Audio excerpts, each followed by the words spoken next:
Hello and welcome to this week's Trade of the Week, beginning the week of the 27th of June.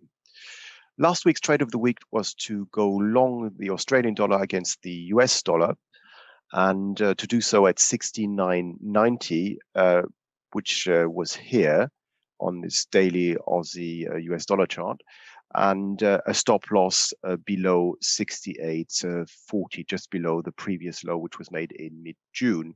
And the idea was that since Aussie dollar is quite often a proxy for risk on movements in the financial markets, to go long this currency pair with a view of it rising back up towards the previous resistance area and the highs seen back in early May and also early June.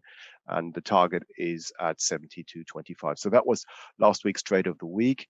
And this week's trade of the week is to go long Barclays, the UK investment bank, and its share price basically is trading at around 160 pence. And the view is the following, in that we have tested over the last 2 weeks this orange line here, the 55-day simple moving average, at around 154 pence or so, and we have held above this 153 pence low from last Friday. That was basically a retest of the previous week's low in mid-June, and then we formed this bullish piercing pattern on the daily candlestick chart. So from a technical perspective, it is quite likely that we are in the process of forming a bottom.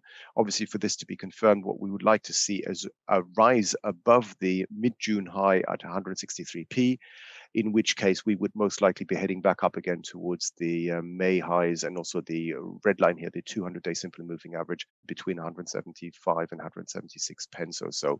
So this week's trade of the week is to go long the Barclays share price at 160 pence with a stop loss below Friday's low at 153 pence and an upside target of 176 pence.